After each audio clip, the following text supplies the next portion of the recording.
ठीक आहे. तर आपण त्या दिवशी ग्रुप सीचा पेपर पाहिला 2025चा. ठीक आहे. एकूण 15 क्वेश्चन. आज ग्रुप बी 2025चा पेपर पाहणार आहोत. आणि त्यामध्ये नुसतं आन्सर सांगणे काही त्याचा उद्देश नाही आहे. तसे भरपूर लेक्चर किंवा भरपूर युट्यूबवर याचे आन्सर सांगणारे, उत्तर सांगणारे, संभाव्य उत्तर सांगणारे व्हिडिओ भेटतील तुम्हाला. ठीक आहे. पण फक्त इथं एक्सप्लेनेशन, भविष्यात कशा प्रकारचे प्रश्न तयार होऊ शकतात, प्रश्न का विचारण्यात आला, ठीक आहे, हे असं एक्सप्लेनेशन आपण पाहणार आहोत. ठीक आहे. तर टॉपिक हे तुम्हाला माहीत असतील, लिहून ठेवायचे आपल्याकडे, टॉपिक लिहून ठेवायचे. ठीक आहे. त्यानंतर पुढे बघा, हे 2025चा पेपर आहे आपला, ग्रुप बीचा. ग्रुप सी झाला आहे आपला. ठीक आहे. त्यानंतर पहिला प्रश्न विचारला आहे, खालील विधाने विचारात घ्या. आणि प्रश्न आहे, भारतीय रिझर्व्ह बँकेने डिसेंबर 1997 मध्ये, ठीक आहे, कृषी कर्जावरील समिती स्थापन केली. बी मध्ये म्हटलंय, श्री आर बी गुप्ता हे समितीचे अध्यक्ष होते. वरीलपैकी कोणते विधान योग्य आहे? बरोबर, अशा प्रकारचा प्रश्न होता. तर प्रश्नाचा प्रकार जर पाहिला तर आरबीआयच्या महत्वाच्या समित्या, आरबीआयने स्थापन केलेल्या महत्वाच्या समित्यावर, यावर प्रश्न आहे. बरोबर आहे. आता 1997चा जर काळ पाहिला तर त्यावेळेस बघा, त्यावेळेस श्री आर बी गुप्ता, बरोबर, हे कृषी कर्जावरील समितीचे अध्यक्ष होते. बरोबर. आणि यांच्या शिफारशीनुसार, आता ते बघा, किसान क्रेडिट कार्ड आहे जे 1998 मध्ये लॉन्च झालं, आणि यांची शिफारस होते किसान क्रेडिट कार्ड. ठीक आहे. किसान क्रेडिट कार्ड जे आहे, किसान क्रेडिट कार्ड यांच्या शिफारशीनुसारच 1998 मध्ये लॉन्च झालेला आहे. हे लक्षात ठेवायचं. किसान क्रेडिट कार्ड, बरोबर, याची सुरुवात कोणाची शिफारस होती? R B Gupta. बरोबर, हे लक्षात ठेवायचं आहे. याचे दोन्ही वाक्य करेक्ट आहेत. पहिलं वाक्य सुद्धा करेक्ट आहे. 1997 ला समिती स्थापन आहे आणि त्याचे अध्यक्ष श्री आर बी गुप्ता हे होते. हे सुद्धा वाक्य एकदम करेक्ट आहे. बरोबर. मग आता महत्वाच्या समित्या म्हणजे दोन समित्या आपल्याला अजून लक्षात ठेवायच्या आहेत आरबीआयच्या. एक समिती आहे, आपण त्याला म्हणतो बिमल जालान समिती. बिमल जालान समिती ही लक्षात ठेवायची आपल्याला. बिमल जालान समिती लक्षात ठेवा. बरोबर आहे. ही समिती कशाविषयी आहे? हे 2018ची समिती आहे, 2018ची समिती. ठीक आहे. कशाविषयी समिती आहे? तर ही समिती बघा, आरबीआयकडे जो काही रिझर्व्ह असतो, रिझर्व्ह तो किती प्रमाणात ठेवला पाहिजे. बरोबर. जो काही रिझर्व्ह आहे, रोख रक्कम आहे, ठीक आहे, रोख आहे, तो किती प्रमाणात आरबीआयकडे ठेवावा आणि किती प्रमाणामध्ये सरकारकडे सरप्लस द्यावा. ठीक आहे ना. जो नफा होतो, जो काही प्रॉफिट होतो आरबीआय, तो सरकारला ट्रान्सफर करते आरबीआय. ठीक आहे. तर किती प्रमाणात आपण सरकारला द्यावा सरप्लस आणि किती प्रमाणात आपल्याजवळ ठेवावं, याचं पुनर्परीक्षण करण्यासाठी बिमल जालान समिती होती. बरोबर आहे. म्हणजे काय लक्षात ठेवायचं आपल्याला? तर रोख, बरोबर आहे, राखीव, रोख राखीव व सरकारकडे किती सरप्लस अमाऊंट द्यावी, बरोबर, या संबंधी ही समिती होती. कोणती समिती? बिमल जालान समिती. ही समिती लक्षात ठेवायची आपल्याला. बरोबर. भविष्यात या समितीवर प्रश्न येतो किंवा येण्याची शक्यता खूप जास्त प्रमाणात आहे. तुम्हाला प्रश्न काय विचारतो, ही समिती कधी स्थापन झाली आणि कशा संबंधी होती. बरोबर आहे. तर हे एवढं लक्षात ठेवायचं आहे. अजून एक समिती सांगतो तुम्हाला मी. एक समिती महत्वाची आहे, त्याला आपण म्हणतो मॉनिटरी पॉलिसी कमिटी, किंवा त्याला आपण मौद्रिक धोरण समिती लक्षात ठेवायची. मौद्रिक धोरण समिती, याला आपण मॉनिटरी पॉलिसी कमिटी म्हणतो. मॉनिटरी पॉलिसी कमिटी लक्षात ठेवा. बरोबर. मॉनिटरी पॉलिसी कमिटी लक्षात ठेवायची आहे. ठीक आहे. तर ही जी कमिटी आहे किंवा ही जी समिती आहे, बरोबर, याची स्थापना जर पाहिली तर याची स्थापना आहे 2016ला. 2016ला ही या समितीची स्थापना झाली. या समितीची स्थापना करण्यासाठी कोणाची समिती नेमली होती असा जर प्रश्न आला, त्यांचं नाव लक्षात ठेवायचं. उर्जित पटेल हे आरबीआयचे माजी गव्हर्नर होते. उर्जित पटेल. ठीक आहे. उर्जित पटेल यांच्या अध्यक्षतेखाली 2014ला एक समिती तयार करण्यात आली आणि यांच्या शिफारशीनुसार मॉनिटरी पॉलिसी कमिटी, ठीक आहे, मौद्रिक धोरण समिती स्थापन करण्यात आली. आता हे यांचं काम काय असते? बरं, यांचं काम काय असते? इन्फ्लेशन किंवा जे महागाई म्हणतो ना, महागाई हे सरकारद्वारे सुद्धा नियंत्रित करण्याचा प्रयत्न केला जाते आणि आरबीआयद्वारे सुद्धा नियंत्रित म्हणजे करण्याचा प्रयत्न केला जाते. ठीक आहे. तर आरबीआय ज्या धोरणामार्फत महागाई नियंत्रित करण्याचा प्रयत्न करते त्याला आपण काय म्हणतो? त्याला आपण काय म्हणतो? मॉनिटरी पॉलिसी आपण म्हणतो. ठीक आहे. आणि सरकार ज्या धोरणामार्फत महागाई नियंत्रण करण्याचा प्रयत्न करते त्याला आपण म्हणतो फिस्कल पॉलिसी. ठीक आहे. राजकोषीय धोरण आणि मौद्रिक धोरण. मग त्यासाठीच, बरोबर, महागाई नियंत्रण करण्यासाठी म्हणजे त्याला आपण काय म्हणतो? याला चलन विषयक धोरण सुद्धा म्हणतात. चलन विषयक धोरण असं सुद्धा म्हणतात. ठीक आहे. मॉनिटरी पॉलिसी आरबीआय राबवते, फिस्कल पॉलिसी गव्हर्नमेंट राबवते. ठीक आहे. मग आता ही जी समिती आहे, बरोबर, उर्जित पटेल 2014 याचे अध्यक्ष होते आणि त्यांच्या शिफारशीनुसार, ठीक आहे, मौद्रिक धोरण समितीची स्थापना करण्यात आली. क्लिअर. आणि जर तुम्हाला प्रश्न विचारला की यामध्ये एकूण सदस्य किती असतात, 6 सदस्यीय समिती असते. 6 सदस्यीय समिती आहे, 6 सदस्य असतात. आणि त्याच्या व्यतिरिक्त, बरोबर आहे, किंवा त्याच्या व्यतिरिक्त म्हणण्यापेक्षा 6 सदस्यामध्ये 3 सदस्य आरबीआय मधून येतात आणि 3 सदस्य कुठे कोणाचे असतात, केंद्र सरकारचे.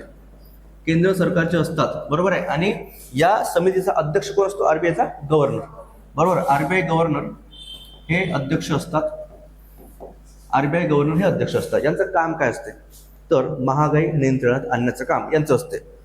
कळत आहे, बरोबर. महागाई नियंत्रणात आणण्याचं काम मॉनिटरी पॉलिसी कमिटीचं असते. आणि महागाई किती असायला पाहिजे, तर लक्षात घ्या, हे महत्वाचं आहे हा. महागाई किती प्रमाणात असायला पाहिजे, तर 4 ± 2 या रेंजमध्ये महागाई नियंत्रण ठेवण्याचं काम यांचं असेल. 4 ± 2 म्हणजे कमीत कमी रेंज किती पाहिजे, कमीत कमी किती पाहिजे, 2%, कमीत कमी 2% आणि जास्तीत जास्त 6%. बरोबर ना, कमीत कमी 2 ते 6च्या दरम्यान महागाई नियंत्रणात पाहिजे. बरोबर, तर हे त्यांचं धोरण आहे, लक्षात ठेवायचं. ठीक आहे, तर एवढी महागाई पाहिजे, कमीत कमी 2% किंवा जास्तीत जास्त 6%. आता हे जे मॉनिटरी पॉलिसी कमिटी आहे, बरोबर आहे, तर कोणत्या कायद्याअंतर्गत याची स्थापना झाली किंवा निर्मिती झाली असा जर प्रश्न आला तर तो आहे कायदा आरबीआय ऍक्ट 1934. बरोबर आहे, नाही, आरबीआय ऍक्ट 1934. बरोबर, लक्षात ठेवायचं, आरबीआय ऍक्ट 1934. बरोबर, ह्या कायद्यामध्ये सुधारणा करण्यात आल्या होत्या. फायनान्स ऍक्ट 2016 हा कायदा तयार केला आणि या कायद्यामध्ये सुधारणा केल्या आणि मॉनिटरी पॉलिसी कमिटीची स्थापना करण्यात आली. ठीक आहे, ज्याचे अध्यक्ष आरबीआयचे गव्हर्नर, 6 सदस्य असतात. बरोबर आहे, त्यानंतर वर्षातून किमान 4 वेळा भेटली पाहिजे लोक, म्हणजे 3 महिन्यातून एकदा यांची बैठक होते, 3 महिन्यातून एकदा. आणि रिव्ह्यू करतात, बरोबर, बँक रेट किती असायला पाहिजे, रेपो रेट किती असायला पाहिजे, रिव्हर्स रेपो रेट किती असायला पाहिजे. बरोबर आहे, जेणेकरून महागाई कंट्रोल करण्याचा प्रयत्न गव्हर्नमेंट आणि आरबीआयच्या द्वारे केले जाईल. ठीक आहे, ते इतके मुद्दे महत्वाचे आहेत. तुम्हाला जर मॉनिटरी पॉलिसीवर कमिटीवर जर प्रश्न आला तर याच्या व्यतिरिक्त प्रश्न बाहेर जाणार नाही. त्याला राजकोषीय धोरण म्हणतात, राजकोषीय धोरण, राजकोषीय धोरण किंवा त्याला आपण फिस्कल पॉलिसी. क्लिअर. पुढचा प्रश्न, प्रश्न क्रमांक 2. बरोबर, यामध्ये म्हटलं आहे भारतीय रिझर्व्ह बँकेद्वारे आर्थिक समावेशन डॅशबोर्ड अंतर्दृष्टीमध्ये, बरोबर, रिकामी जागा सुरू करण्यात आला होता. आर्थिक समावेशन हा शब्द ऐकला असेल तुम्ही. आर्थिक समावेशन, ज्याला आपण वित्तीय समावेशन म्हणतो, बरोबर, याला आपण वित्तीय समावेशन असा शब्द सुद्धा वापरला होता. वित्तीय समावेशन असा सुद्धा शब्द वापरलेला होता, लक्षात घ्या. बरोबर, अरे आपण मागचा ग्रुप सीचा पेपर पाहिला, त्याच्यामध्ये प्रधानमंत्री जनधन योजनेवर प्रश्न होता. बरोबर आहे, मग तिथं फायनान्शियल इन्क्लुजनसाठी कोणती योजना आहे असा प्रश्न होता, त्याच्यामध्ये सुद्धा वित्तीय समावेशन असा प्रश्न आला ना. बरोबर, वित्तीय समावेशन असा शब्द आलाय ना. ठीक आहे, मग वित्तीय समावेशनासाठी आरबीआय द्वारे, ठीक आहे, डॅशबोर्ड अंतर्दृष्टी नावाचा डॅशबोर्ड सुरू करण्यात आला. तर तो कधी सुरू करण्यात आला असा प्रश्न आहे. बरोबर आहे, याचं करेक्ट उत्तर आहे जून 2023. यामध्ये कुठलंही लॉजिक लागत नाही, पाठ पाहिजे. बरोबर आहे, जेव्हा शक्तिकांत दास आरबीआयचे गव्हर्नर होते, ठीक आहे, तर तेव्हा आर्थिक समावेशन किती प्रमाणात झालं. आर्थिक समावेशन म्हणजे काय म्हणतो आपण, जर आपल्या देशातील जे काही दुर्बल, वंचित, महिला, बरोबर, हा जो वर्ग असतो त्यांना बँकेशी जोडणे, त्याला वित्तीय समावेशन किंवा आर्थिक समावेशन म्हणतात. लक्षात ठेवायचं. आणि प्रधानमंत्री जनधन योजनेचा उद्देश काय, मुख्य उद्देश तोच आहे. बरोबर आहे, म्हणून तुम्हाला भविष्यात जर प्रश्न विचारला की प्रधानमंत्री जनधन योजना या योजनेचा मुख्य उद्देश काय, मुख्य उद्देश आहे वित्तीय समावेशन घडवून आणणे. बरोबर आहे, वित्तीय समावेशन घडवून आणणे किंवा यालाच आर्थिक समावेशन सुद्धा म्हणतात. शब्द सारखे आहेत, वित्तीय, आर्थिक दोन्ही शब्द सारखे आहेत. समावेशन म्हणजे त्याला आपण फायनान्शियल इन्क्लुजन म्हणतो, इंग्लिशमध्ये सुद्धा लक्षात ठेवा. फायनान्शियल इन्क्लुजन असा इंग्लिशमध्ये आहे शब्द, फायनान्शियल इन्क्लुजन. बरोबर आहे, भविष्यात तुम्हाला प्रश्न प्रधानमंत्री जनधन योजनेवर येऊ शकतो की वित्तीय समावेशनासाठी कोणती काय म्हणतो आपण, कोणती योजना आहे असा प्रश्न तुम्हाला कदाचित भविष्यात येऊ शकतो. आलेला आहे खूपदा, भविष्यात सुद्धा येणार. क्लिअर. पुढचा प्रश्न, त्यानंतर बघा पुढचा प्रश्न आहे सरकारी कर्ज. बरोबर आहे, राजकोषीय तूट.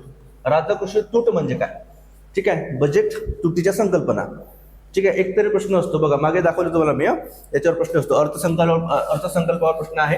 आता सोपा प्रश्न आहे, खूप जास्त कठीण नाहीत प्रश्न आहे, बेसिक कॉन्सेप्टवर प्रश्न आहेत. बरोबर, पहिला वाक्य काय म्हटलंय, सरकारी कर्ज वगळता एकूण खर्च आणि प्राप्तीतील फरक, तर हेच आहे याचं उत्तर. बरोबर, सरकारी कर्ज वगळता एकूण खर्च, बरोबर, आणि प्राप्तीतील फरक. बरोबर, राजकोषीय तूट म्हणजे काय असते, राजकोषीय तूट म्हणजे त्याला आपण फिस्कल डेफिसिट. बरोबर आहे, त्याला आपण काय, राजकोषीय धोरण गव्हर्नमेंटद्वारे राबवले जाते आणि राजकोषीय तूट म्हणजे त्याला फिस्कल डेफिसिट म्हणतात. ठीक आहे, इंग्लिशमध्ये त्याला मी लिहितो बघा, फिस्कल डेफिसिट असं म्हणतात, डेफिसिट. ठीक आहे. तर याचं काय बघा, याचं सूत्र असं आहे, टोटल एक्सपेंडिचर म्हणजे एकूण खर्च मायनस टोटल रिसिप्ट म्हणजे एकूण प्राप्ती, बरोबर आहे, एक्सक्लुडिंग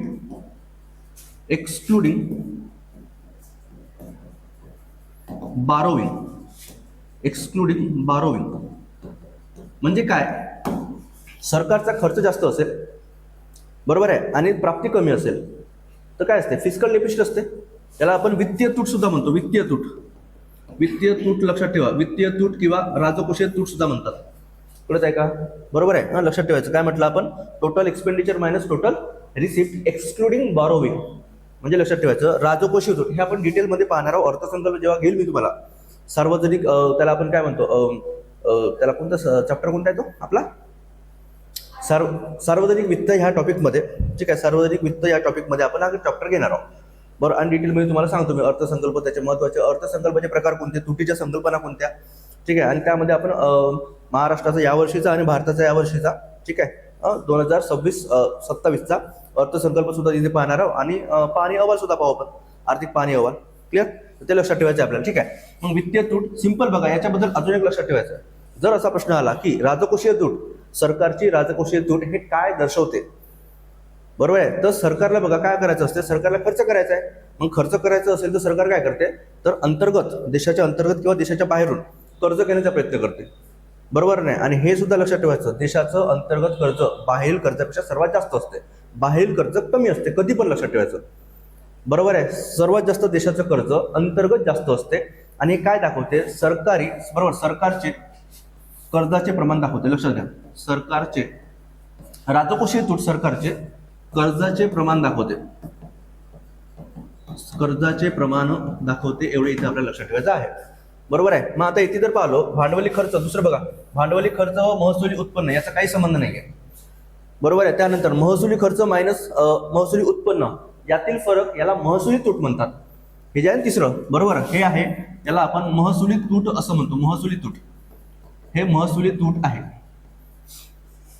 कळत आहे, बरोबर आहे. हे जे सूत्र आहे ना, हे जे वाक्य लिहिलं हे महसुली तुटीचं आहे, बरोबर आहे. भांडवली तूट म्हणजे काय असते, भांडवली तूट म्हणजे भांडवली खर्च जास्त आहे आणि भांडवली प्राप्ती कमी आहे, त्याला भांडवली तूट म्हणतात. आलं का लक्षात. प्राथमिक तूट म्हणजे काय असते, त्याला प्रायमरी डेफिसिट म्हणतात. प्रायमरी डेफिसिट किंवा प्राथमिक तूट ह्या सगळ्या तुटीच्या संकल्पना आपल्याला झाल्या, म्हणजे माहित पाहिजे, पाठ पाहिजे, सोप्या खूप जास्त कठीण नाही, बेसिक कॉन्सेप्ट आहे इकॉनॉमीच्या. प्राथमिक तूट, फिस्कल डेफिसिट, त्यानंतर रेव्हेन्यू डेफिसिट, त्यानंतर कॅपिटल, बरोबर आहे, किंवा त्याला आपण काय म्हणतो भांडवली तूट. आलं लक्षात, बरोबर आहे. ह्या सगळ्या बेसिक कॉन्सेप्ट आहेत, आपल्याला माहित पाहिजे. भविष्यात म्हणजे आपण क्लासमध्ये सुद्धा आपण डिटेलमध्ये घेऊच, ठीक आहे. पण तुम्हाला ह्या गोष्टी परीक्षेत जाताना सुद्धा याच्या बेसिक करून जावं लागेल, कळत आहे, कारण डायरेक्ट प्रश्न विचारतात, कळत आहे. तुम्हाला दाखवेन पुढे सुद्धा मी, ठीक आहे. पुढचा प्रश्न त्यानंतर आता बघा, हा जो प्रश्न आहे ना, काय म्हटलाय, खालीलपैकी कोणते लेखापालनाचे तत्व आहेत असा प्रश्न आहे. आता अकाउंटिंगवर प्रश्न आहे, अकाउंटिंगवर. अशा प्रकारचे प्रश्न याच्या आधी येत नव्हते, गेल्या 2-3 वर्षापासून अकाउंटिंगवर प्रश्न येत आहेत, बरोबर आहे. आता हा चॅप्टर वेगळा वाचायचा आहे का, वेगळा वाचायची गरज नाही, एखादी प्रश्न असतो, बरोबर आहे. आणि जनरली बघा, प्रश्न वाचला ना हा, तर जर प्रश्न वाचला तर इथे काय म्हटलंय, लेखापालनाचे, म्हणजे हे प्रश्न कुठे माहिती आहे का, बुक किपिंग आणि अकाउंटिंग हा जो सब्जेक्ट आहे, अकाउंटिंग, बरोबर आहे, यामधलं हा प्रश्न आहे, बुक किपिंग आणि अकाउंटिंग. बरं, ट्रेडिशनल इकॉनॉमीच्या पुस्तकांमध्ये कुठेच नाही भेटणार तुम्हाला, हे भेटणार तुम्हाला 11वीचं स्टेट बोर्ड, 12वीचं स्टेट बोर्ड याच्यामध्ये भेटणार आहे, ठीक आहे. आणि त्यामध्ये अकाउंटिंगचे एकूण 10 ते 12 प्रिन्सिपल्स सांगितलेले आहेत, अकाउंटिंगचे एकूण 10 ते 12 तत्व आहेत असं सांगितलेले आहे, बरोबर आहे. आणि अशा प्रकारच्या प्रश्नामध्ये, बरोबर आहे, 99% वेळेस तुम्हाला लक्षात ठेवायचं आहे, पेपर सोडवताना सुद्धा ही ट्रिक तिथं वापरायची आहे, बरोबर. 99% केसेसमध्ये अशा वेळेस ऑल ऑफ द अबोव असतात, लक्षात, 99% केसेसमध्ये लक्षात ठेवायचं, बरोबर आहे. मग याचं उत्तर जर पाहिलं बघा, याचं उत्तर ऑल ऑफ द अबोव आहे, वरीलपैकी सर्व. अकाउंटिंग, बरोबर, अकाउंटिंगचा प्रश्न आहे बघा, इथं काय म्हटलंय, जमा तत्व, त्यानंतर भौतिकतेचे तत्व, त्यानंतर आर्थिक घटक तत्व आणि मौद्रिक एकक तत्व. याच्यामध्ये एलिमिनेशन सुद्धा करू शकत नाही आपण. एलिमिनेशन कसं करणार आहोत, इथे कुठेच एलिमिनेशन इथे लागू होत नाही. आणि 99% केसेसमध्ये अशा प्रश्नामध्ये ऑल ऑफ द अबोव म्हणजेच वरीलपैकी सर्व असते, याच्यामध्ये कुठलेही एलिमिनेशन लागू होत नाही. ट्रेडिशनल कुठल्याही पुस्तकामध्ये हे दिलेलं नाही, कळत आहे. पुढचा प्रश्न, आता बघा, भारताच्या 16व्या वित्त आयोगाचे अध्यक्ष कोण होते. आता हे आपल्याला पाठ झालाय, बरोबर आहे. 16व्या वित्त आयोगाचे अध्यक्ष कोण हे पाठ झाले आपल्याला. आता तिथपर्यंत थांबायचं आहे का? तिथपर्यंत नाही, त्याच्या पुढे घेऊन जायचं आहे आपल्याला. बरोबर आहे. 13वा, 14वा, 15वा आणि 16वा हे 16 म्हणजे 4 वित्त आयोग महत्वाचे आहेत परीक्षेसाठी. त्याच्यावर वारंवार प्रश्न आहेत. नुसतं आपल्याला त्याचे अध्यक्ष पाठ नाही करायचे आहेत. त्यांनी दिलेल्या शिफारशी, त्यांनी वापरलेले निकष, बरोबर आहे. शिफारशी त्यांना कोणते निकष वापरले असा प्रश्न येतो ना आपल्याला. ठीक आहे. तर तो प्रश्न डिटेलमध्ये मेन्सला सुद्धा येण्याची शक्यता खूप जास्त प्रमाणात आहे. तो मेन्सचा डेटा आहे ऍक्च्युली. प्रीला विचारणार नाही माझ्या मते, पण प्रीला एखादा जर प्रश्न आला तर आपल्याला माहित पाहिजे. कळत आहे? बरोबर. मग आता याचं उत्तर आपल्याला माहित आहे काय? डॉक्टर अरविंद पनगडिया. बरोबर. मग CR रंगराजन हे कोणत्या वित्त आयोगाचे अध्यक्ष होते? रंगराजन, डॉक्टर CR रंगराजन कोणत्या वित्त आयोगाचे अध्यक्ष आहेत? आणि डॉक्टर विजय केळकर कैसा होगा? डॉक्टर विजय केळकर हे 13वा वित्त आयोग आहे, 13वा वित्त आयोग त्याचे अध्यक्ष आहेत. डॉक्टर C रंगराजन जे आहे ते 12वा वित्त आयोग, 12वा वित्त आयोगाचे अध्यक्ष आहेत. कळत आहे का? हे पाठ पाहिजे, हे पाठ झालं पाहिजे. ठीक आहे. डॉक्टर CR रंगराजन 12वा वित्त आयोग आणि डॉक्टर विजय केळकर हे 13वा वित्त आयोगाचे अध्यक्ष आहेत. कळत आहे? बरोबर. आता त्याच्यानंतर बघा, जो 16वा वित्त आयोग आहे आपला, 16वा वित्त आयोग, बरोबर आहे. 16वा वित्त आयोगाचे आपल्याला अध्यक्ष माहिती आहेत कोण? डॉक्टर अरविंद पनगडिया. आणि हे नीती आयोगाचे उपाध्यक्ष सुद्धा राहिले आहेत. नीती आयोगाचे उपाध्यक्ष सुद्धा राहिलेले आहेत. बरोबर आहे. मग आता प्रश्न जर आला भविष्यामध्ये, मेन्सला सुद्धा येतो. तुम्हाला दाखवतो प्रश्न, मेन्सला कसे आहेत प्रश्न, प्रीला कशा प्रकारचे आहेत आणि मेन्सला कशा प्रकारचे आहेत. तोच डेटा मी तुम्हाला सांगत आहोत. जेवढा डेटा मी तुम्हाला सांगत आहोत तोच डेटा मेन्सला विचारलाय. कळत आहे? बरोबर आहे. तुम्हाला दाखवेल मी एक प्रश्न सुद्धा आहे आपल्याकडे तसा, मेन्सचा विचारला आहे आणि प्रीचा सुद्धा त्याचं कनेक्शन आहे. बरोबर आहे. मी तुम्हाला दाखवतो प्रश्न. आता 16वा वित्त आयोग जो आहे, 16वा वित्त आयोगाचे अध्यक्ष आपल्याला माहिती आहे डॉक्टर अरविंद पनगडिया. मग त्यांनी कोणते निकष वापरले, शिफारशी कोणत्या कोणत्या दिल्या, बरोबर आहे, असा प्रश्न येतो ना. मग इथे लक्षात घ्या, त्यांनी शिफारस काय दिली? एक महत्वाची शिफारस आपल्याला लक्षात ठेवायची आहे, बरोबर, जो की ट्रेडिशनल पुस्तकामध्ये कव्हर केलेलं नाहीये. तर फिस्कल डेफिसिट जे असतं ना, फिस्कल डेफिसिट, त्याला आपण राजकोषीय तूट म्हणतो. राजकोषीय तूट हे 2030-31 पर्यंत, बरोबर आहे, 2030-31 पर्यंत जे फिस्कल डेफिसिट आहे, बरोबर आहे, फिस्कल डेफिसिट GDPच्या 3.5% कमी करणे अशी शिफारस दिली होती. बरोबर आहे. फिस्कल डेफिसिट 3.5% पर्यंत आणणे कोणाच्या? GDPच्या. हे लक्षात ठेवायचं. फिस्कल डेफिसिट म्हणजे ज्याला आपण राजकोषीय तूट म्हणतो, हे लक्षात ठेवायचं. एक पॉईंट हा फक्त लिहून ठेवा, बरोबर, कारण तो इतर आपल्या नोट्समध्ये कुठे नाहीये आणि कुठल्याच पुस्तकात तुम्हाला भेटणार नाही. कळत आहे? करंटचा पॉईंट आहे हा, करंटचा पॉईंट आहे, त्याच्यामुळे लक्षात ठेवायचं. म्हणजे काय? राजकोषीय तूट GDPच्या 3.5% पर्यंत आणणे, बरोबर. फिस्कल डेफिसिट किंवा त्याला आपण राजकोषीय तूट असं आपण म्हणतो. ठीक आहे. तर ही एक शिफारस लक्षात ठेवायची आहे. त्यानंतर आपल्याला एक बघा, तुम्हाला एक इमेज दाखवतो मी, त्या इमेजमध्ये सगळं कव्हर केलं आहे आपण. आणि ही आपल्या टेलिग्राम चॅनलला सुद्धा अवेलेबल आहे. ते सेव्ह करून ठेवा, लिहून ठेवा. हे पाहिजे तुमच्याजवळ, सेव्ह पाहिजे. आणि प्रत्येक तिथली माहिती ज्याच्यावर प्रश्न आलाय कोणती, बघा ही जी इमेज आहे ना, याच्यामध्ये काय लिहिलं आहे बघा. सगळे जे वित्त आयोग महत्वाचे आहेत सगळे, म्हणजे 15वा, बरोबर, 16वा त्याचे अध्यक्ष दिलेले आहेत, बरोबर. 15वा वित्त आयोगाचे अध्यक्ष कोण लक्षात ठेवायचे आपल्याला? NK सिंग लक्षात ठेवायचे. 15वा जो वित्त आयोग आहे त्याचे NK सिंग. पहिला वित्त आयोग त्याचं KC नियोगी. ठीक आहे. त्यानंतर 14वा आहे YV रेड्डी, बरोबर. आणि इथे लिहिलंय बघा, 13वा जो आहे 13वा विजय केळकर. आणि 12वा वित्त आयोग आहे त्याचं अध्यक्ष कोण? C रंगराजन. एवढं लक्षात ठेवायचं आहे आपल्याला, बरोबर. आता जो 16वा वित्त आयोग आहे, ठीक आहे, वित्त आयोगाचं कलम 280 आहे, बरोबर, माहिती पाहिजे. कोण नेमतात? राष्ट्रपती नेमतात. किती वर्षासाठी? 5 वर्षासाठी. 5 वर्षासाठी वित्त आयोग राष्ट्रपती नेमतात, हे आपल्याला माहित पाहिजे. बघ, जो 16वा वित्त आयोग आहे त्याचा कालावधी हा लक्षात ठेवायचा, 2026-27 म्हणजे आतापासून लागू झालाय, आणि 2030-31 पर्यंत. क्लिअर? बरोबर. एवढं इथे लक्षात ठेवायचं आहे. ठीक आहे. क्लिअर. 15वा जो वित्त आयोग होता त्याचा कालावधी होता 2021 ते 2026. मग नवीन वित्त आयोग जो 17वा येणार तो कधी येणार आहे?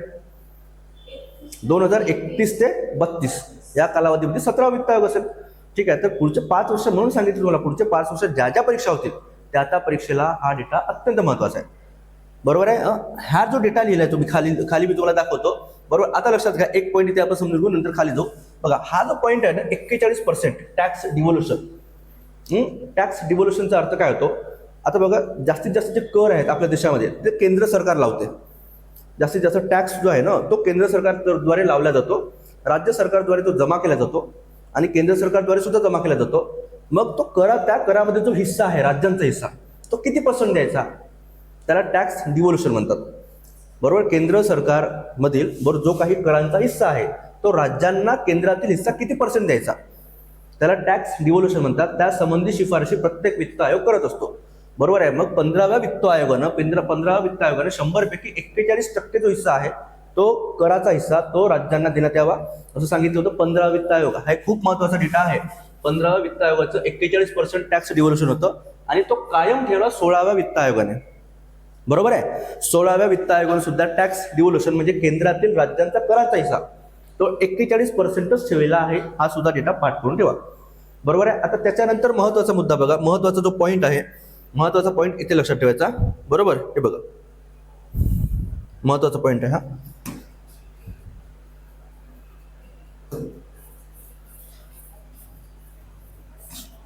त्यानंतर महत्वाचा पॉईंट लक्षात ठेवा,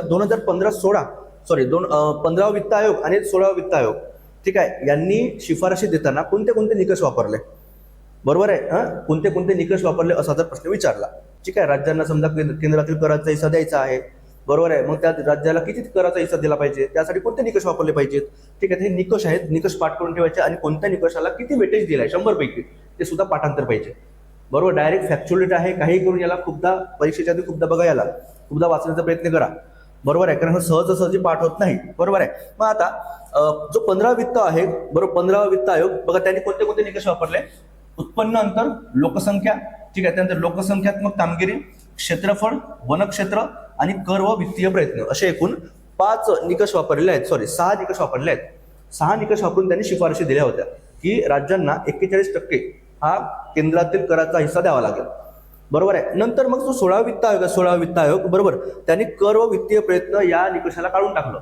जर तुम्हाला प्रश्न आला की 16व्या वित्त आयोगाने 15 वित्त आयोगाचा कोणता निकष वगळला असा जर प्रश्न आला, काय लक्षात ठेवायचं आहे, कर आणि वित्तीय प्रयत्न याला वगळलं आणि एक ऍड केलं. कोणतं, तर हे बघा, जीडीपी मध्ये योगदान, त्या राज्यांचं जीडीपी मध्ये किती योगदान आहे. बरोबर, जसं की महाराष्ट्राचं जीडीपी सर्वात जास्त आहे देशामध्ये. बरोबर, देशाच्या पूर्ण अर्थव्यवस्थेमध्ये महाराष्ट्राचे जीडीपी सर्वात जास्त आहे, लक्षात ठेवायचं. बरोबर आहे. मग त्यामध्ये बघा जीडीपी मध्ये योगदान कळत आहे का. बरोबर आहे. तर लक्षात ठेवायचे कोणते कोणते. आणि इथं बघा लक्षात घ्या, आधी 15वा वित्त आयोग आणि 16वा वित्त आयोग जर पाहिला आपण तर 45% आधी वेटेज होतं. कशाला, उत्पन्न अंतर, इन्कम डिस्टन्स किती आहे त्या राज्यांमध्ये. बरोबर, त्याला 45% वेटेज होतं. 15वा वित्त आयोग त्याला किती 42.5% केलं, म्हणजे 2.5% कमी झालं. ठीक आहे, तर हे लक्षात ठेवा, जिथं कमी आणि जास्त होतं त्याच्यावर प्रश्न येतात. ठीक आहे. त्यानंतर लोकसंख्या जी आहे 2011च्या जनगणनेनुसार त्याला वेटेज होतं 15%, आता ते किती झालंय 17.5%, म्हणजे 2.5% वेटेज वाढलं. ठीक आहे. इन्कम डिस्टन्स कमी आणि लोकसंख्या त्याच्यामध्ये वाढ.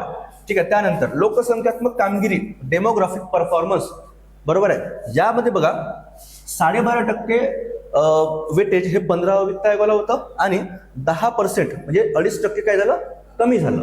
बरोबर आहे. त्यानंतर क्षेत्रफळ, बरोबर, त्यानंतर वनक्षेत्र, त्या राज्याचं क्षेत्रफळ किती, त्या राज्यामध्ये वनक्षेत्र किती, जंगलाचं प्रमाण किती, याला वेटेज दिलं 10. बरोबर आहे. याला 15% वेटेज. बरोबर, 15 वित्त आयोग त्याला 10% केलं. क्लिअर ना. त्यानंतर वनक्षेत्र त्याला 10% होतं, ते सेम ठेवलेलं आहे.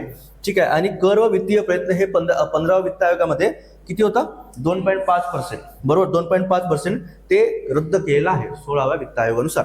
ठीक आहे. आणि जीडीपी मध्ये योगदान याला रद्द केलं होतं कोणत्या, 15व्या वित्त आयोगामध्ये एक नवीन इंट्रोड्यूस कुठे झालं होतं, 16व्या वित्त आयोगाने हा एक नवीन निकष वापरला, कोणता, जीडीपी मध्ये योगदान. तर याच्यावर कुठल्याही प्रमाणामध्ये कशाही प्रकारचा प्रश्न येतो.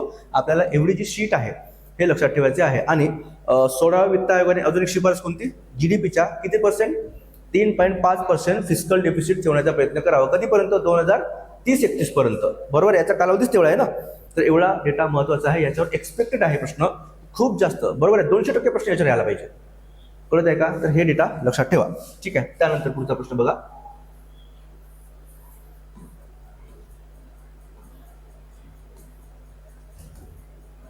हा, क्लिअर. पुढचा प्रश्न पुढील विधाने विचारात घ्या. याच्यामध्ये काय विचारलंय, अटल इनोव्हेशन मिशन हा केंद्र शासनाचा पुढाकार आहे, असा पहिला प्रश्न आहे. ठीक आहे. त्यानंतर अटल इनोव्हेशन मिशन ही नवनिर्माण आणि उद्योजकता परिसंस्था उभारण्यास कारणीभूत आहे. दोन्ही स्टेटमेंट करेक्ट आहे. अटल मिशन जे आहे, अटल इनोव्हेशन मिशन हे 2016 मध्ये स्थापन करण्यात आलं, बरोबर, 2016 मध्ये. क्लिअर आहे. आणि नीती आयोगाचा हा पुढाकार आहे, नीती आयोगाचा हा पुढाकार आहे. कळतं? याच्यावर प्रश्न का विचारला? 2016 स्थापन झालं, 2026 मध्ये 10 वर्ष पूर्ण. आलं का लक्षात? 2026 मध्ये 10 वर्ष पूर्ण झाले ना. ठीक आहे. आणि हे दोन्ही जनरल स्टेटमेंट आहे, एकामेकाला कॉम्प्लिमेंटरी आहेत, एकामेकाला पूरक आहेत. त्याच्यामुळे याला रॉंग नाही करू शकत. कळत आहे का? याला रॉंग करता येणार नाही, बरोबर. दोन्ही स्टेटमेंट जनरल वाटतात, कुठल्याही याच्यामध्ये चुकीचा वर्ड वापरलेला नाही, कोणताही एक्स्ट्रीम वर्ड नाही, त्याच्यामुळे दोन्ही स्टेटमेंट एकदम करेक्ट आहेत. मग भविष्यात त्याच्यावर कशा प्रकारचा प्रश्न तयार होऊ शकतो, बरोबर आहे. तर लक्षात ठेवायचं, स्टार्टअप इंडिया जे आहे, स्टार्टअप इंडिया, बरोबर, स्टार्टअप इंडिया किंवा आपण स्टँडअप इंडिया, बरोबर, ह्या ज्या योजना आहेत, बरोबर, यांचा कालावधी, ह्या योजना कधी सुरू झाल्या असं जर प्रश्न आला तर, असा प्रश्न आला तर लक्षात ठेवायचा, बरोबर आहे. तर ते आहे बघा 2016ला स्टँडअप इंडिया ही योजना सुरू झालेली आहे. 2016ला ही योजना सुरू झालेली आहे, लक्षात ठेवायचं आहे, बरोबर आहे. स्टार्टअप इंडिया आणि स्टँडअप इंडिया लक्षात ठेवायचं, बरोबर आहे. मग भारतामध्ये राष्ट्रीय स्टार्टअप दिवस कोणत्या दिवशी साजरा केला जातो असं जर प्रश्न आला तर नॅशनल स्टार्टअप डे आहे एक. कोणता? नॅशनल स्टार्टअप डे, बरोबर. नॅशनल स्टार्टअप डे किती आहे तो? 16 जानेवारीला साजरा केला जातो नॅशनल स्टार्टअप डे. स्टार्टअपचा अर्थ काय असतो? स्टार्टअप म्हणजे हे झोमॅटो, झेप्टो, ब्लिंकिट वगैरे जे आहेत ना, जे रॅपिडली ग्रोईंग बिझनेस असतात, कंपन्याज असतात, त्यांना स्टार्टअप म्हणतात, बरोबर आहे. हे लक्षात ठेवायचं आपल्याला. क्लिअर आहे. पुढे प्रश्न सुद्धा आहे त्याच्यावर. ठीक आहे. तर एवढ्या गोष्टी इथे लक्षात ठेवण्यासारख्या आहेत. पुढचा प्रश्न बघा, केंद्र शासन मान्यताप्राप्त स्टार्टअप मध्ये बघा, स्टार्टअपवर अजून एक प्रश्न आला, बरोबर. अखिल भारतीय स्तरावर मार्च 2024 पर्यंत महाराष्ट्र राज्याचा हिस्सा किती पर्सेंट आहे? महाराष्ट्र राज्याचा हिस्सा किती पर्सेंट आहे मार्च 2024 पर्यंत? आता हा प्रश्न महाराष्ट्राचा जो आर्थिक पाहणी अहवाल असतो, आर्थिक पाहणी अहवाल जो आहे, बरोबर आहे, त्यावर हा प्रश्न विचारला आहे. आर्थिक पाहणी अहवालामध्ये महाराष्ट्राचा स्टार्टअप मध्ये किती प्रमाणात हिस्सा आहे, बरोबर आहे. लक्षात ठेवायचं, जगामध्ये जर आपण तुलना केली भारताची, तर जगामध्ये भारतामध्ये 3रा क्रमांक लागतो स्टार्टअप मध्ये, बरोबर आहे. जगामध्ये 3रा क्रमांक आणि भारतामध्ये विचार केला तर महाराष्ट्राचा प्रथम क्रमांक. कळत आहे का? जगामध्ये भारताचा 3रा आणि महाराष्ट्राचा भारतात प्रथम क्रमांक लागतो, हे लक्षात ठेवायचं लागते. ठीक आहे. आणि बघा तो किती पर्सेंट होता? तो होता 19%, 19%. ठीक आहे. म्हणजे लक्षात ठेवा, आर्थिक पाहणी अहवालामधली माहिती आहे. कळत आहे, बरोबर आहे. आणि लक्षात घ्या, FDI प्राप्त करणारा महाराष्ट्र हे प्रथम क्रमांकाचं राज्य आहे, बरोबर. फॉरेन डायरेक्ट इन्व्हेस्टमेंट जे आपण ज्याला म्हणतो ते आपण पाहणार पुढे. ठीक आहे. तर ते प्राप्त करणारं महाराष्ट्र हे प्रथम राज्य आहे, पहिल्या क्रमांकाचं. महाराष्ट्र पहिल्या क्रमांकाचं FDIच्या बाबतीत आणि स्टार्टअपच्या बाबतीत सुद्धा महाराष्ट्र प्रथम क्रमांकाचं राज्य आहे. ठीक आहे. तर आर्थिक पाहणी अहवालामधला प्रश्न होता. कळत आहे. पाठांतर पाहिजे, याला कुठल्याही प्रमाणाची ट्रिक लागत नाही. त्यानंतर पुढचा प्रश्न बघा, 19 जुलै 1969 रोजी किती खाजगी व्यापारी बँकांचे राष्ट्रीयकरण करण्यात आले असा प्रश्न आहे, बरोबर आहे. आता याचं उत्तर माहित पाहिजे. जर याचे उत्तर येत नसेल तर मग आपला अभ्यास हा शून्यापासून सुरू करायला पाहिजे आपण, बरोबर ना. शून्यापासून सुरू करायला पाहिजे किंवा विचार करायला पाहिजे की आपण अभ्यास करायला पाहिजे की नाही पाहिजे. ठीक आहे. तर 14 खाजगी बँकांचे काय झालं? राष्ट्रीयकरण करण्यात आलं. ठीक आहे. आता बघा, हा जो ऐतिहासिक निर्णय आहे ना, तर मॅडम इंदिरा गांधीच्या काळात झालेला निर्णय आहे, बरोबर आहे. मग कोणत्या बँका होत्या बघा, तर एकूण किती बँका? 14 बँकांचं राष्ट्रीयकरण करण्यात आलं. खाजगी बँका होत्या, त्याला राष्ट्रीयकरण करण्यात आलं होतं. ठीक आहे. आणि महत्वाचं लक्षात घ्या, पहिला टप्पा आहे, पहिला टप्पा तो होता 19 जुलै, बरोबर आहे. 1969ला पहिला टप्पा होता. एकूण किती बँकांचं राष्ट्रीयकरण? 14 बँकांचं, बरोबर आहे. कोणत्या 14 बँका? म्हणजे त्याचा निकष काय? ज्या बँकांचं डिपॉझिट किती पाहिजे? 50 कोटीपेक्षा जास्त असेल, बरोबर आहे. बँकांचं म्हणजे ज्या बँकांचं जे डिपॉझिट आहे ते 50 करोडपेक्षा काय असेल? जास्त असेल. अशा 14 बँकांचं काय झालं? राष्ट्रीयकरण झालं, बरोबर. लक्षात ठेवायचं, याच्यावर प्रश्न आहे, मेन्सला सुद्धा प्रश्न आहे याच्यावर. ठीक आहे. 50 कोटीच्या जास्त असेल ज्यांचं डिपॉझिट, त्या 14 बँकांचं राष्ट्रीयकरण झालं. आणि राष्ट्रीयकरणाचा दुसरा टप्पा जर पाहिला, सेकंड फेज जर पाहिला, तर तो आहे 15 एप्रिल 1980ला, बरोबर आहे. दुसरा टप्पा आहे राष्ट्रीयकरणाचा. कळत आहे? दुसरा टप्पा. मग 15 एप्रिल 1980ला किती बँका? 6 बँकांचं राष्ट्रीयकरण झालेलं आहे, 6 बँकांचं. कोणत्या बँका? ज्या बँकांचं डिपॉझिट 200 कोटीपेक्षा जास्त आहे. डिपॉझिट म्हणजे ठेवी म्हणतो आपण त्याला, बरोबर. ज्या बँकांचं डिपॉझिट हे 200 कोटीपेक्षा काय असेल? जास्त असेल, अशा 6 बँकांचं राष्ट्रीयकरण 15 एप्रिल 1980ला सेकंड फेजमध्ये झालं. कळत आहे? बरोबर आहे. आता हे जे 69 तारीख आहे ना, 1969 लक्षात कसं ठेवायचं? 1969ला मानवाने पहिल्यांदा चंद्रावर पाऊल ठेवलं. माणूस हा पहिल्यांदा चंद्रावर पोहोचला 1969. लक्षात ठेवा. तारीख महत्वाची आहे. 50 कोटी ज्या बँकांच्या ठेवी होत्या, डिपॉझिट होती, अशा बँकांचं राष्ट्रीयकरण. आणि 15 एप्रिल 1980ला सेकंड फेज. बरोबर, 200 कोटीपेक्षा जास्त. बरोबर, इतकं आपल्याला लक्षात ठेवायचं आहे. बरोबर, क्लिअर. मग आता जर प्रश्न आला, हा पुढे सुद्धा प्रश्न आहे, सध्या सार्वजनिक क्षेत्रामधल्या बँका किती आहेत? सध्या किती आहेत? एकूण नॅशनलाइज बँका किती झाल्या? आता इथं बघा, 14 आणि 6 किती? 20 पब्लिक सेक्टर मधल्या बँक होत्या, सार्वजनिक क्षेत्रामधल्या बँक होत्या. 2025 पर्यंत बँका ह्या मर्ज झाला, विलिनीकरण झालं. अलग लक्षात, विलिनीकरण होऊन सध्या 12 पब्लिक सेक्टर बँक आहेत. फक्त 12 आहेत. बरोबर आहे. 12 ह्या सार्वजनिक क्षेत्रामधल्या बँक आहेत, बाकी सगळे प्रायव्हेट आहेत. बरोबर, किती आहेत बघा? सार्वजनिक क्षेत्रातल्या बँक जर पाहिला आपण, सार्वजनिक बँका जर पाहिला तर त्या आहेत एकूण 12 सध्या. कळत आहे का? बरोबर आहे. तर हा प्रश्न प्रीच आहे बघा. हा प्रश्न ग्रुप बी 2025. तुम्हाला प्रश्न दाखवतो एक बघा. हा प्रश्न बघा. हा प्रश्न ग्रुप बी मेस 2024चा प्रश्न. ग्रुप बी मेस 2024ला प्रश्न विचारला. बरोबर आहे. आणि लगेच तो प्रश्न कुठे आला? 2025ला. आता बघा प्रश्नामध्ये काय विचारलाय. प्रश्नामध्ये दाखवतो मला, खालीलपैकी कोणते विधान बरोबर आहे? पहिले विधान काय आहे? 1969 मध्ये 19 बँकांचे राष्ट्रीयकरण झाले, असं पहिलं स्टेटमेंट आहे. बरोबर आहे. म्हणजे लक्षात घ्या ना, 2025 म्हणजे त्याच्या पुढचं वर्ष ना. 2024ला मेन्स झाली. म्हणजे पीवायक्यू किती महत्वाचे आहेत, मेन्सची असो प्रीची असो, त्याच्यावर किती आधारित प्रश्न येतात. आणि मेन्सला किती लेवलचा प्रश्न जातो. मेन्सला बघा थोडा खोलात गेला आणि त्याच्या ठेवी विचारल्या की किती करोडच्या ठेवी होत्या किंवा किती डिपॉझिट किती असणार बँकेचं. कळत आहे ना? बरोबर आहे. मग इथे 1969ला 19 बँका आहेत का? 19 नाही, 14 बँका. ठीक आहे. हाच तर प्रश्न होता ना आता विचारलेला. बरोबर, मग 14 बँका होत्या, त्यामुळे पहिलं स्टेटमेंट चुकीचं आहे. पहिलं स्टेटमेंट चुकीचं आहे. दुसरं काय विचारलं? 50 कोटी रुपयेपेक्षा अधिक ठेवी असलेल्या व्यापारी बँकाचे काय झालं? राष्ट्रीयकरण झालं. म्हणजे हे वाक्य बरोबर आहे ना? हे वाक्य बरोबर आहे. जर त्याचा संदर्भ या पहिल्या वाक्याशी असेल तर हे वाक्य बरोबर आहे. 50 कोटी म्हणजे 50 कोटी ज्या बँकांचं डिपॉझिट होतं त्या बँकांचं राष्ट्रीयकरण झालं. आणि दुसऱ्या टप्प्यामध्ये 200 कोटी. लक्षात ठेवायचं. बरोबर आहे. हाच प्रश्न मेन्सला आला. कळत आहे का? म्हणजे प्रीला याचंच अनालिसिस करून सिंपल विचारलं. प्रीला बघा, प्री आणि मेन्सला याच्यामध्ये काय फरक आहे. जेवढा डेटा मी तुम्हाला इकॉनॉमी किंवा पॉलिटीमध्ये लिहून देतो तेवढा जरी चांगल्या पद्धतीने केला तर खूप पुढे जाणार नाही प्रश्न. ग्रुप सीचाच पेपर आहे का? ग्रुप बी किंवा राज्यसेवेचा पेपर नाही की खूप डिटेलमध्ये जातील ते प्रश्न. कळत आहे? त्याच्यामुळे जेवढा डेटा महत्वाचा आहे ना तेवढा तुम्हाला सगळं मी शिकवत सुद्धा आहोत, तेवढा देत सुद्धा आहोत, तेवढा फक्त इमानदारीने करा. बरोबर. चला पुढचा प्रश्न. याचं उत्तर काय करेक्ट? फक्त 2 करेक्ट आहे, ते लक्षात ठेवा. त्यानंतर पुढचा प्रश्न बघा. हा, बँका राष्ट्रीयकरण करण्याचा उद्देश काय? मुख्य उद्देश आहे सामाजिक उद्देश आहे. त्याचा सामाजिक उद्देश आहे बँका राष्ट्रीयकरण करण्याचं काम. बरोबर आहे. किंवा बँका राष्ट्रीयकरण त्याचा मुख्य उद्देश आहे सामाजिकरण. बरोबर आहे. आणि ऑप्शन जर पाहिले बघा तर बीचं तुम्हाला एकच दिसते इथे. बीचं एकच आहे ना? बीचं एकच आहे म्हणजे ऑप्शन सी याचा करेक्ट आहे. बीचं एकच आहे. बरोबर आहे. मग इथं 31 मार्च 2025 बरोबर आहे. यानुसार सार्वजनिक बँका म्हणजे पब्लिक सेक्टर मधल्या बँक किती एकूण? किती? 12. एकूण बँका किती आहेत? 12 बँका आहेत. बरोबर. त्यानंतर बँकिंग नियंत्रण कायदा त्याचं काम काय असेल? मध्यवर्ती बँकांचे नियमनाचे अधिकार. आणि शेवटचं काय? शाखा विस्तार. बरोबर. शाखा विस्तार म्हणजे काय? ठेवींचे अधिक संकलन याच्याशी जुळते ते. कळत आहे का? बरोबर. तर हे याचं करेक्ट उत्तर असेल. सोपा प्रश्न आहे, खूप जास्त कठीण नाहीये. मागे सुद्धा आपण पाहिला होता. बँका किती एकूण? सार्वजनिक क्षेत्रामधल्या बँका एकूण 12 आहेत. ठीक आहे. तर एवढं इथे लक्षात ठेवायचं आपल्याला. पुढचा प्रश्न बघा. हा प्रश्न आता जो आलाय ना तो केंद्रीय बरोबर. त्यानंतर आर्थिक पाहणी अहवाल, केंद्रीय आर्थिक पाहणी अहवाल आणि अर्थसंकल्प याच्याशी संबंधित हा प्रश्न आहे. फॅक्च्युअल आहे. बरोबर आहे. हा प्रश्न आपल्याला फॅक्च्युअल आहे दिलेला. ठीक आहे. याच्यामध्ये सुद्धा कुठलेही लॉजिक लागत नाही.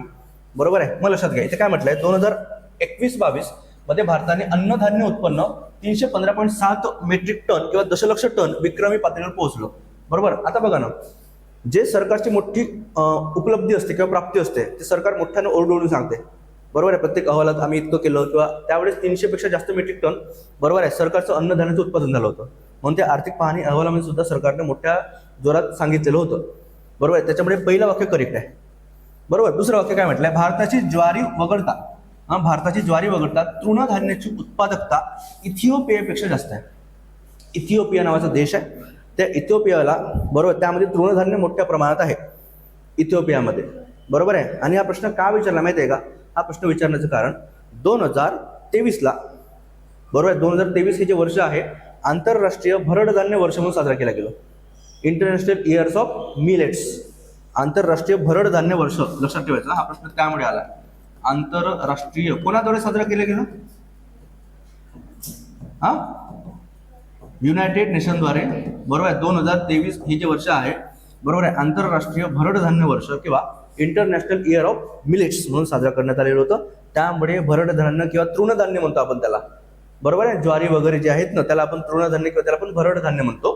तर त्याचं उत्पादन कुठे आहे सर्वात जास्त? उत्पादकता, उत्पादन नाही, उत्पादकता, त्याच्यामध्ये फरक आहे. उत्पादकता इथिओपिया, बरोबर, इथिओपियामध्ये जास्त आहे, भारतामध्ये उत्पादकता कमी आहे. उत्पादकता म्हणजे काय असते? उत्पादकता म्हणजे एका एकरमध्ये किती क्विंटल आपल्याला काय म्हणतो आपण सोयाबीन होत आहे किंवा कापूस होत आहे त्याला उत्पादकता म्हणतात, प्रोडक्टिव्हिटी म्हणतात. आणि टोटल किती झालंय त्याला उत्पादन म्हणतात. ठीक आहे ना. उत्पादकता आणि उत्पादन यामध्ये फरक आहे. कळत आहे का? एखाद्या एकरमध्ये तुम्हाला किती धान होत आहे, किती सोयाबीन होत आहे, किती कापूस होत आहे, त्याला उत्पादकता म्हणतात. आणि टोटल किती त्याला उत्पादन, ते लक्षात ठेवायचं आपल्याला. ठीक आहे. तर पुढचा प्रश्न, 11वा प्रश्न बघा. खालीलपैकी कोणती भारतीय रिझर्व्ह बँकेच्या मौद्रिक धोरणाची संख्यात्मक साधने आहेत? आलाय का प्रश्न? मौद्रिक धोरण म्हणजे मॉनिटरी पॉलिसी, बरोबर आहे. मॉनिटरी पॉलिसी लक्षात ठेवायचं. मॉनिटरी पॉलिसी कोण राबवते? आरबीआय, बरोबर आहे. आता मौद्रिक धोरण म्हणजे काय? याचं काम काय असते? महागाई नियंत्रित करण्याचं काम हे मॉनिटरी पॉलिसी मार्फत आरबीआय राबवत असते, बरोबर आहे. मग याचे दोन प्रकारचे साधन आहेत, दोन टूल आहेत, बरोबर. एक आहे क्वांटिटेटिव्ह, त्याला म्हणतो आपण संख्यात्मक, आणि दुसरं आहे क्वालिटेटिव्ह किंवा त्याला आपण गुणात्मक असं म्हणतात, गुणात्मक साधन, बरोबर. एक आहे संख्यात्मक साधन आणि दुसरं काय? गुणात्मक साधन. संख्यात्मक साधनामध्ये सुद्धा एक आहे प्रत्यक्ष साधने आहेत, डायरेक्ट मेजर आहेत, बरोबर आहे. आणि त्याच्या जर आपण खोलात गेलो तर ते आहे एक दुसरं बघा, अप्रत्यक्ष साधने. तुम्हाला डायरेक्ट काय विचारतात? तुम्हाला विचारतात संख्यात्मक साधने कोणते. त्याच्या खोलात गेलो तर ते प्रत्यक्ष साधन आणि अप्रत्यक्ष साधन असं त्याचं अजून वर्गीकरण करता येते. प्रत्यक्ष साधन कोणतं आहे? बरोबर. तर प्रत्यक्ष साधन आहे बघा, काय कोणते? CRR म्हणतो ना आपण, CRR आणि SLR, बरोबर. हे आहे प्रत्यक्ष साधन, डायरेक्ट मेजर आहेत. हे संख्यात्मक साधन सुद्धा आहे. संख्यात्मक साधनामध्ये प्रत्यक्ष साधन आहे, कळत आहे. त्यानंतर जे रेपो रेट म्हणतो आपण, रेपो रेट असेल, रिव्हर्स रेपो रेट असेल, बरोबर आहे. ओपन मार्केट ऑपरेशन असेल, बरोबर आहे. त्यानंतर मार्जिनल स्टँडिंग फॅसिलिटी असेल, हे सगळे जे मेजर्स आहेत ना याला अप्रत्यक्ष मेजर्स म्हणतो आपण. आरबीआयचे अप्रत्यक्ष मेजर्स आहेत.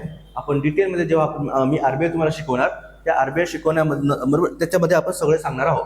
मॉनिटरी पॉलिसी म्हणजे काय असतात, हे रेट्स म्हणजे काय असतात, ते वाढवल्यानंतर काय होतात, महागाईमध्ये याचं वाढवतात की कमी करतात. डिअर मनी पॉलिसी म्हणजे काय असते, चिप मनी पॉलिसी म्हणजे काय असते, बरोबर आहे. एक्सपेन्शनरी मनी पॉलिसी म्हणजे काय असते, ह्या सगळ्या शब्दाचा अर्थ, बरोबर आहे, तुम्हाला मी महागाईशी जोडून दाखवणार आरबीआयचे धोरण, बरोबर आहे. आपला जेव्हा चॅप्टर तो सुरू होईल तेव्हा. ठीक आहे. तर आपण सुद्धा इनिशियल लेवलला आहोत. ठीक आहे. तर एवढं आपल्याला इथे लक्षात ठेवायचं आहे. मग प्रश्न, बरोबर, इथे बघा आता ऑप्शन जर पाहिले ना, रेपो रेट, इथे बघा बी रेपो रेट दिसतो आपल्याला. त्यानंतर इथे खुल्या बाजारातील खरेदी विक्री, आता याला OMO असं म्हणतात, ओपन मार्केट ऑपरेशन. खुल्या बाजारामध्ये सरकारी बॉन्ड यांची खरेदी विक्री होणे त्याला आपण ओपन मार्केट ऑपरेशन म्हणतो. मग याच्यामध्ये बी आणि डीच करेक्ट आहे, बाकीचे बरोबर. हे जे आहे ना हे आहे गुणात्मक साधन आहे, गुणात्मक. हे क्वालिटेटिव्ह मेजर आहे आरबीआयचं, बरोबर. पहिलं कोणतं? विशिष्ट प्रकारच्या अग्रिमांवर भेदभावपूर्वक व्याज आकारले जाते, हे गुणात्मक साधन आहे, बरोबर आहे. बी आणि डी हे आहे संख्यात्मक साधन. पाठ पाहिजे, काल मी एक नोट टाकली बघा आपले आरबीआयची, टेलिग्राम आणि व्हॉट्सअपवर मी एक आरबीआयची एक नोट टाकली, ते लिहून ठेवायचं, कळत आहे का? सध्या समजणार नाही, आपला चॅप्टर क्लास झाला ना तर तेव्हा ते समजायला लागेल तुम्हाला. ठीक आहे ना. त्याच्यावर प्रश्न येतात, 100% प्रश्न त्याच्यावर, प्रीला मेन्सला 100%. ठीक आहे. पुढचा प्रश्न बघा, भारतीय आर्थिक सर्वेक्षण, बरोबर, आर्थिक पाहणी अहवाल 2022-23 नुसार मेक इन इंडिया 2.0 अंतर्गत खालीलपैकी कोणत्या उपक्षेत्राचा समावेश करण्यात आला? आता याच्यामध्ये अशा प्रश्नामध्ये सुद्धा, मग असे तो अकाउंटिंगचा प्रश्न सांगितला ना त्या प्रश्नासारखाच अशा प्रश्नामध्ये सुद्धा 99% मध्ये ऑल ऑफ द अबो मारायचं. हे ट्रेंड आहे, हा पॅटर्न आहे परीक्षेचा, लक्षात ठेवायचं. आलं का लक्षात? हा ट्रेंड आहे, हा पॅटर्न आहे. आपण प्रत्येक गोष्टी नाही वाचू शकत, काही ना काहीतरी आपल्याकडे सुटून जाईल. मग असे प्रश्न येतील आपल्याला परीक्षेमध्ये, मग ते आपल्याला न वाचल्यासारखे, बरोबर आहे. तर याच्यात सरळ काय पोलाद आहे, व्यायामशाळा उपकरणे आहे, खेळणी आहे आणि मत्स्यपालन आहे. आलं का लक्षात? बरोबर आहे. म्हणजे सरकार मेक इन इंडियाच्या अंतर्गत उपक्षेत्र कोणतं? तर पोलाद सुद्धा येतो, व्यायामशाळा उपकरणे येतात, खेळणी सुद्धा येतात आणि मत्स्यपालन कशाला बघणार आहे सरकार? सिंपल ना, लॉजिक विचार करा ना सरकारचा. बरोबर आहे. त्याच्यामुळे याचं उत्तर काय असेल? वरीलपैकी सर्व.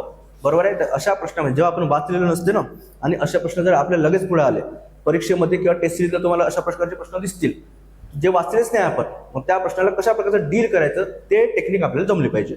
कळत आहे का? आपण बघा कितीही जर अभ्यास केला, कंबाईन असो, एमपीएससी असो, युपीएससी असो, कितीही जर अभ्यास केला, 20 ते 30 प्रश्न सोडले ना, बाकीचे आपल्याला येतच नसतात.